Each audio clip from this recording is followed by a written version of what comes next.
श्री राम जय जय राम,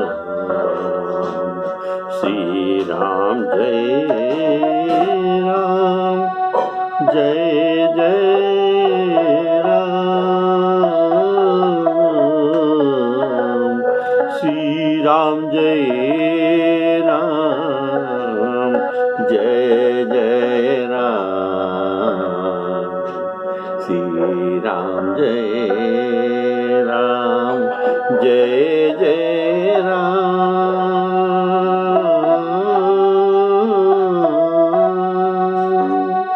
श्यावर रामचंद्र की जय। आदरणीय राम कथा के श्रोता बंधुओं को सादर सप्रेम राम राम कहकर राम कथा को स्वागत करता हूँ। बोलिए श्यावर रामचंद्र की जय। आप सुन रहे थे श्री राम जी विभीषण को धर्मरथ के बारे में वर्णन कर रहे हैं। पहले आप सुने थे शौर्य और धैर्य इस धर्म रथ के चाका, जिसके आधार पर रथ रहता है। प्रत्येक रथ में ध्वज और पताका ये रहता है, तो सत्य और शील को ध्वज और पताका कहा गया। सौरज धीरज तेहि रथ चाका, सौरज धीरज तेहि रथ चाका, सत्यशील दृढ़ ध्वजा पताका।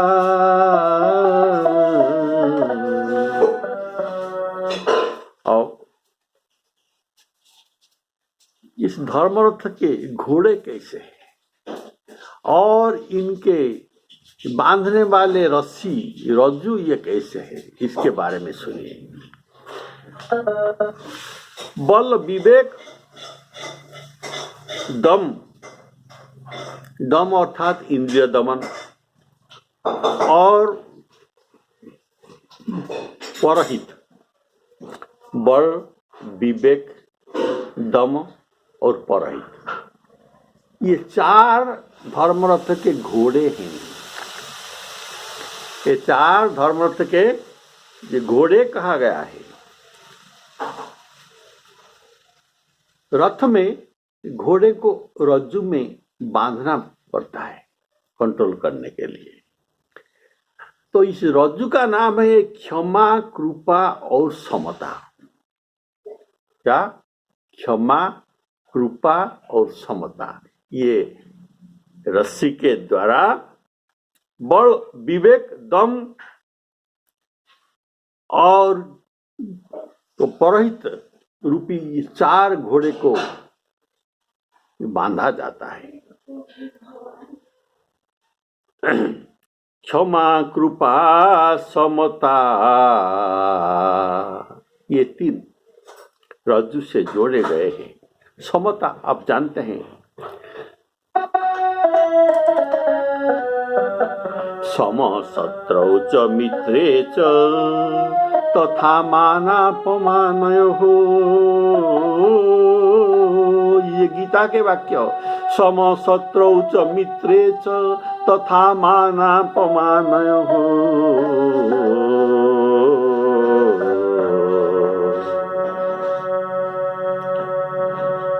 तो शत्रु मित्र मान अपमान ये सब में समान भाव रहता है। ये है समता।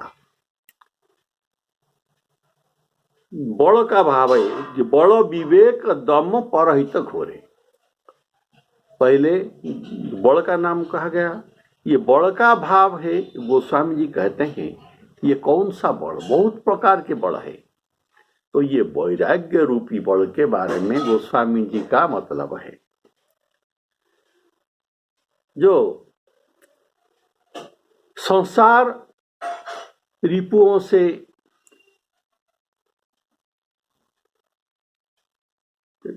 लड़ते समय ये वैराग्य रिपु का जरूरत, वैराग्य रूपक वैराग्य का जरूरत है। तो बल को कहा गया है जो लड़ते समय और ये जो वैराग्य रूपक बल, ये लड़ते समय ढाल का काम करता है। कोई तलवार चलाता है तो ये ढाल में इसको अटक देता है। तो बल का कहा गया है लड़ते समय ये ढाल का काम करता है। जब उर बल विराग अधिकाई, विराग अर्थात वैराग्य, जब उर बल हृदय में वैराग्य का बल अधिक होता है। लेकिन महाभारत में वर्णन है पुरुषों में 5 प्रकार बल होता है। सुनिए, बाहुबल, बाहुबल ये साधारण बल है। बलं पंच विधं नित्यं पुरुषाणां निबोध में, जत्तत् बाहुबल नामं कनिष्ठं बलमुच्यते। बाहुबल कनिष्ठ बल कहा गया है। और जो सत मंत्री का बल, ये दूसरा बल तो कहा जाता है। अमात्य बल को तृतीय बल तो कहा जाता है। सत मंत्री का बल, सत मंत्री का बल ये दूसरा बल कहा गया है। जो अमात्य लाभ बलते द्वितीयं बलमुच्यते। ऐश्वर्य क्या बल ये तीसरा बल है, ऐसा विद्वान कहते हैं। धन लाभ तु तृतीय बलम आहु जिगीषया। धन लाभ ये तृतीय बल है। जो बल पितामह से आभिजात्य से सहज से ही बिना परिश्रम से आया है, वह है आभिजात्य बल। यह था चौथा बल। जतस्य सहजं राजन पितृपैतामह बलं अभिजातं बल नाम तत् चतुर्थ बलम उच्यते। ये चतुर्थ बल हुआ। तो हे भारत, जिसमें ये सब बल प्राप्त होता है, ये चारों बल जिस बल के द्वारा प्राप्त होता है, इसको बल का भी बल कहा गया है। बल का भी बल कहा गया है। तो ये बुद्धि का बल। पहले सियावर रामचंद्र की जय। जेन तु एतानि सर्वाणि संगृहीतानि भारत। जेन, जिसके द्वारा ये 4 संगृहित हो जाता है। संगृहीतानि भारत जत बलानाम अपि बलं तत् प्राज्ञं बलम उच्यते। बोलिए सियावर रामचंद्र की जय। और भी आप सुने हैं, बुद्धिर्जस्य बलं तस्य निर्बुद्धे तु कुतो बलम। ये था बल के बारे में भाव। और अभी दूसरे घोड़ा का नाम है विवेक। ये विवेक क्या है? विवेक ये है जो सत और असत का ज्ञान ही विवेक है। कौन सत कौन असत, इसका ज्ञान है विवेक। तो अर्थात क्या सत्य है क्या असत है, यह विचार करके सत्य को ग्रहण करना चाहिए और ये काम विवेक द्वारा ही होता है। तीसरा घोड़े का नाम दम, इंद्रिय दमन। दम क्या है? बाह्य वृत्ति का निग्रह। बाह्य वृत्ति हम क्या करते हैं? सुनते हैं, देखते हैं, कहते हैं, ये सब बात बाह्य वृत्ति का निग्रह करना है और इंद्रियों को कठोर पूर्वक दबा देना, यह है दम। जो गीता में आप सुनते हैं, जना संहरते चायं कुर्मांगनीव सर्वसः, जैसे कछुआ अपना अंग को समेट लेता है। जदा संहरते चायं कुर्मांगनीव सर्वसः इंद्रियाणि इंद्रियार्थेभ्यः तस्य प्रज्ञा प्रतिष्ठिता। और ये विषय को देखिए, नेत्र का विषय देखना, आंख, कान का विषय है सुनना, इसको बंद कर देना है। इंद्रिय निग्रह, इनका खाद्य को बंद करना है। नेत्र का खाद्य ये देखना, इनको बंद किया गया इंद्रिय दमन में। और कान का विषय है सुनना, तो ऐसे इन सब इंद्रियों को निराहार कर देना है। विषया विनिवर्तन्ते निराहारस्य देहिनः।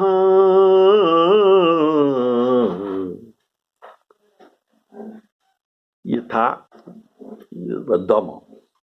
और अभी सुनिए, चतुर्थ घोड़े का नाम है परहित। तो परहित क्या है? परहित निस्वार्थ पर से दूसरे के साथ भलाई करना, ये परहित है। इसमें स्वार्थ कुछ नहीं रहना चाहिए। इसीलिए गोस्वामी जी कहते हैं, परहित सरिस दूसरा धर्म नहीं है। परहित सरिस धर्म नहीं भाई, परहित सरिस धर्म नहीं भाई, पर पीड़ा सम नहीं अधमाई, पर पीड़ा सम नहीं अधमाई। तो परहित समान धर्म नहीं, और पर को पीड़ा देने वाला देना, इससे अधर्म कुछ नहीं। ये परहित गुण संतों में रहते हैं। इनके मन में, वचन में और कर्म में, ये तीनों में ये परहित करते हैं। ऐसा ये काकभूषुंडी जी गौड़ जी से कहते हैं, पर उपकार, पर उपकार वचन मन काया, पर उपकार वचन मन काया, संत सहज स्वभाव खगराया। तो ये है परहित। क्षमा, क्षमा क्या है? जो चार घोड़े आपने सुने, इनको बांधने के लिए जो रस्सी का जरूरत है, ये तीन प्रकार का रस्सी है। पहला का नाम है क्षमा। क्षमा क्या है? अपने पास शक्ति हो, शक्ति संपन्न होने पर भी अपराध को दंड न देना, यह है क्षमा। किसके पास शक्ति नहीं है, कैसा क्षमा करेंगे? तो शक्ति संपन्न होने पर भी दंड देने के सामर्थ्य होते पर भी इसको क्षमा कर देना, यह है क्षमा। और उसको दंड न देना, वो समता। समता क्या है? ये दूसरा रज्जु का नाम, रज्जु अर्थात रस्सी। शत्रु मित्र मान अपमान आदि समान भाव से देखना, ये है समता। ऐसे समता रज्जु से घोड़े को अपने वश में करना है। वैसे क्षमा आदि रज्जु से बल विवेक आदि घोड़े को अपने वश में किया जाता है। रज्जु आप देखते हैं, इसमें 3 गुण होते हैं। 3 गुण में रस्सी को तैयारी किया जाता है। एक गुण में ये 3 गुण का रस्सी ये मजबूत होता है। तो रज्जु में तो बल विवेक आदि घोड़े को रज्जु 3 गुण का बनती है। ये 3 गुण है क्षमा समता।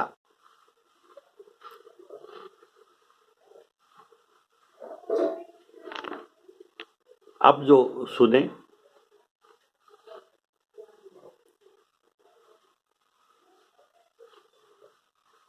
क्षमा समता आदि जो 3 गुण, बोले श्यावर रामचंद्र की जय।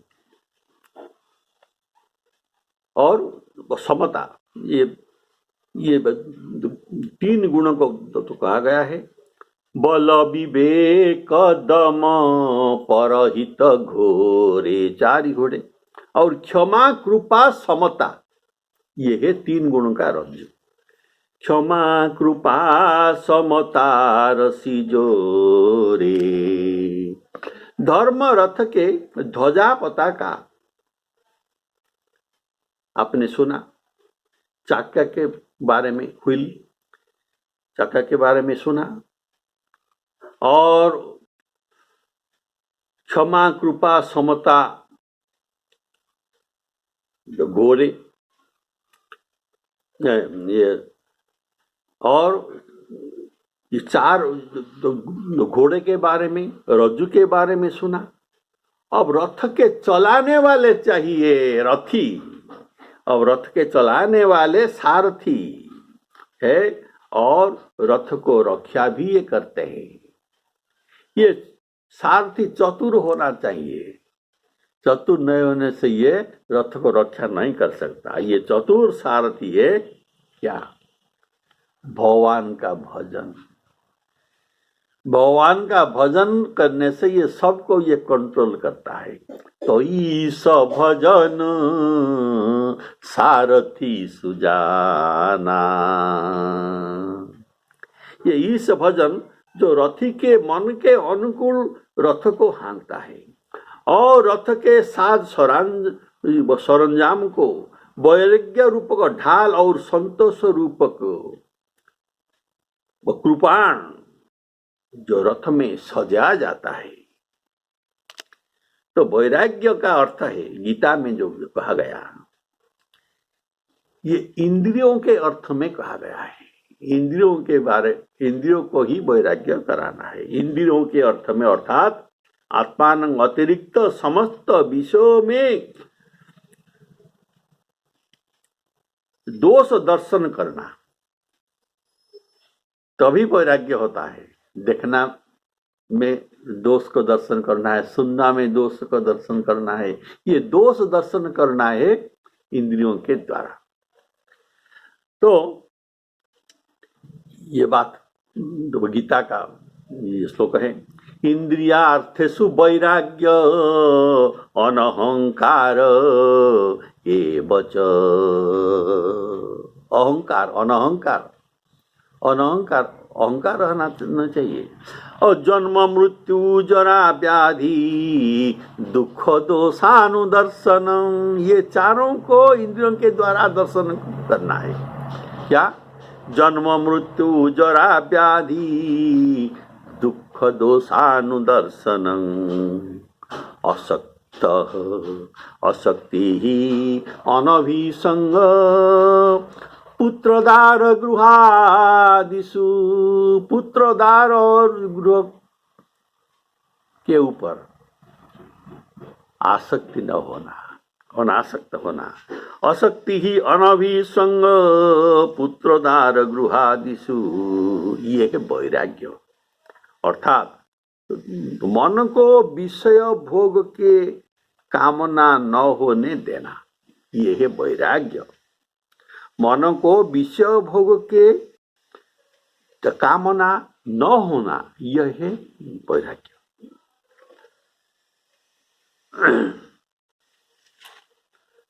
सिद्धियों,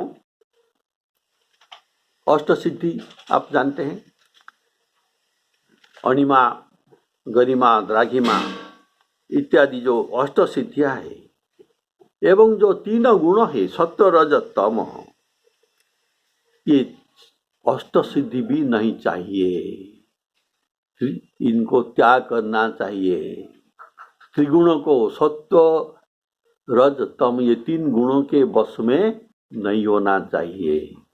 अर्थात त्रिगुणातीत होना चाहिए, गुणातीत होना चाहिए। तीन गुण सत्व को गुणों को त्याग कर गुणातीत होने में, इसको परम वैरागी कहा जाता है। साधारण वैरागी है, और जो तृण सम विषय तीन गुण त्यागी, और इसको परम वैराग्य कहा गया है। कहियता सो परम विरागी तृण सम सिद्धि तीन गुण त्यागी।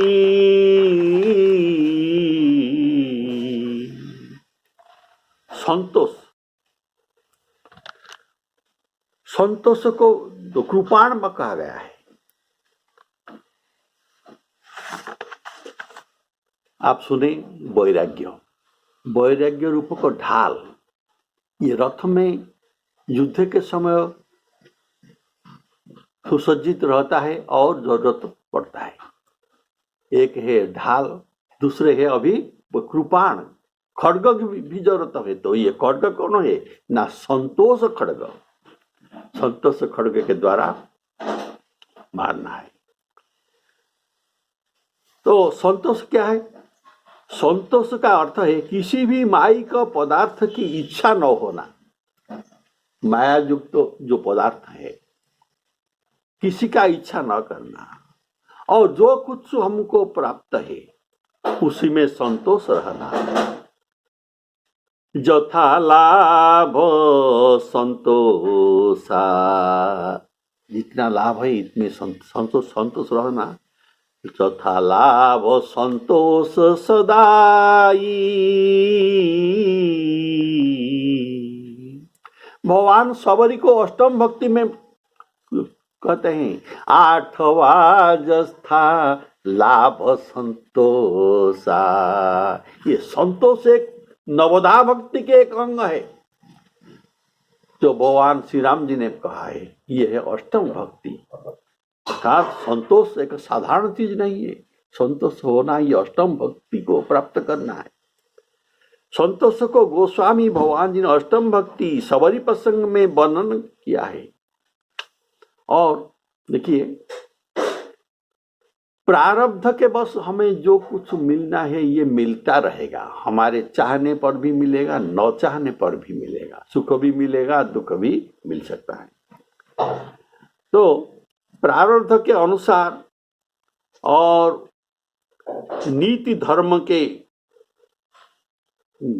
रीति के अनुसार जो व्यापार करना, और उसमें जितना लाभ है उसी से जीवन निर्वाह करना, और किसी का चाह न करना, यह है संतोष। इसे धर्म रथ में खड्ग या तलवार कहा गया है। ईश भजनु सारथी सुजाना। भगवान का भजन ये सुजान चतुर सारथी।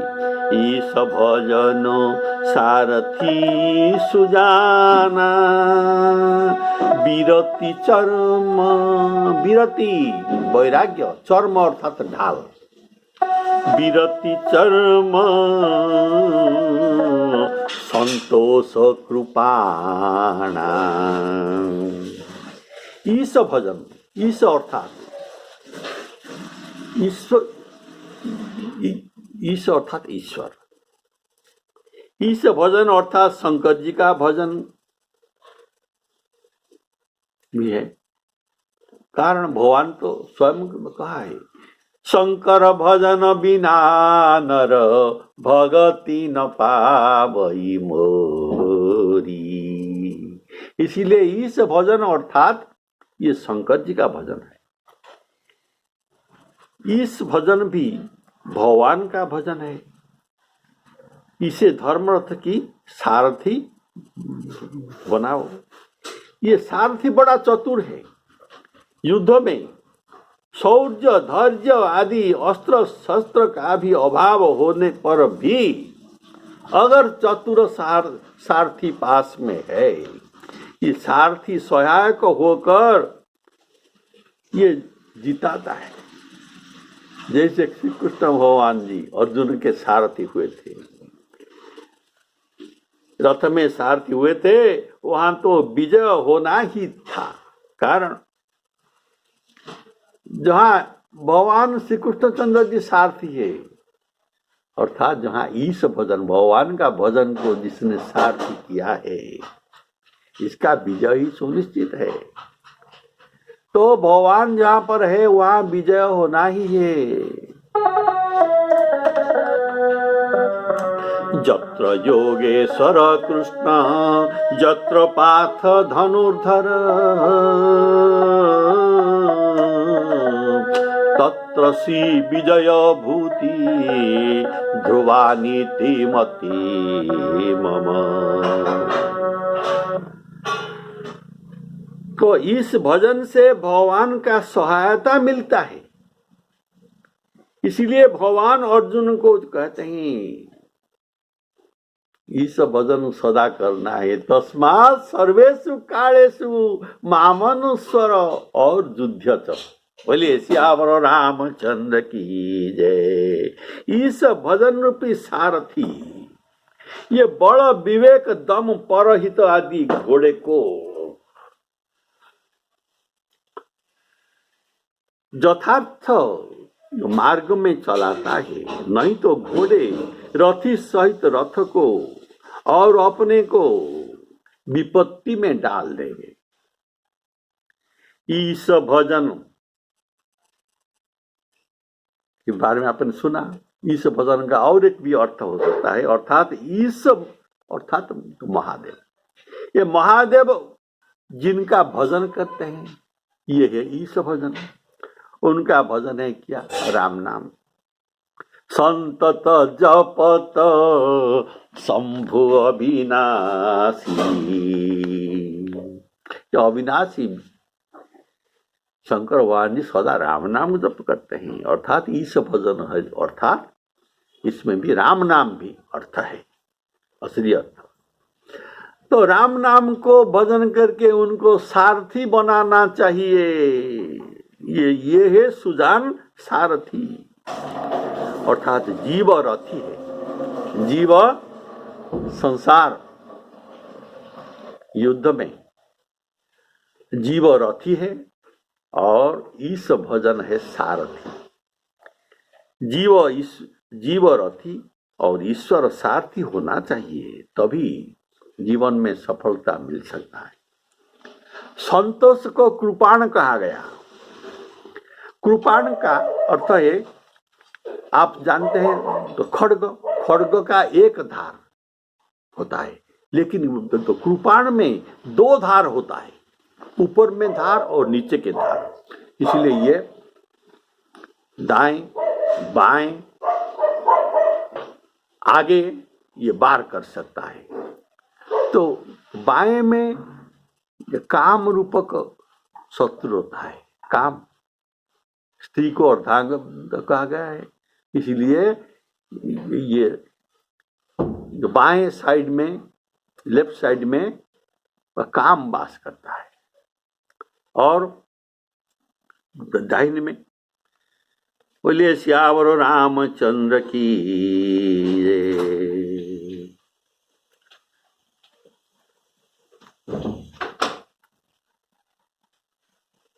देखिए, काम को संतोष रूपक खड्ग के द्वारा मारा जा सकता है।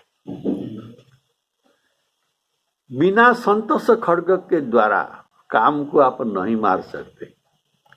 गोस्वामी जी कहे हैं, बिनु संतोष न काम न साही, काम छत सुख सपने हुनाही।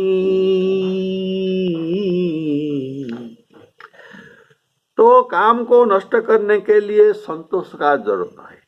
क्रोध और एक शत्रु है। तो क्रोध का बल है नारी। जैसे काम का बल है नारी, ऐसे क्रोध के बल है पौरुष वचन।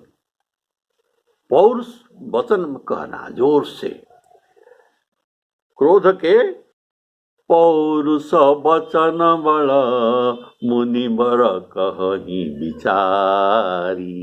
तो ये वचन आगे सन्मुख क्रोधी पौरुष वचन कहता है, तो ये आगे का शत्रु है। क्रोधी सामने रहता है, उसे भी ये कृपाण के द्वारा मारा जा सकता है। और लोभ का व्यवहार दाएं हाथ में होता है। लेना देना ये सब काम दाएं हाथ का काम है। तो दाहिने ये रहते हैं लोभ, इसको ये मारता है।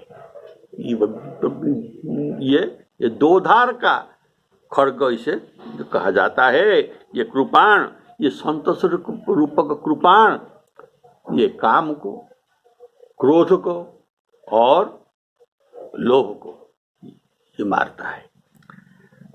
इसलिए कृपाण रूपक खड्ग रथ में सजाया जाता है, जो युद्ध में काम आता है।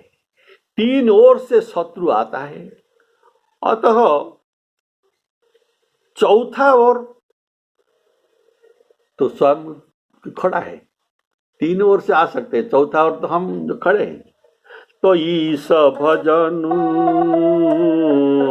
सारथी सुजाना, ईश भजनु सारथी सुजाना, विरति चर्म, वैराग्य रूप का चर्म अर्थात ढाल, संतोष कृपाणा,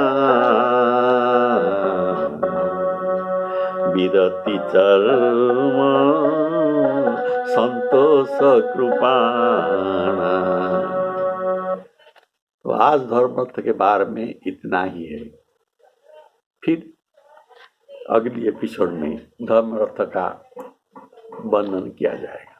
श्री सीतारामार्पणमस्तु। बोलिए सियावर रामचंद्र की जय।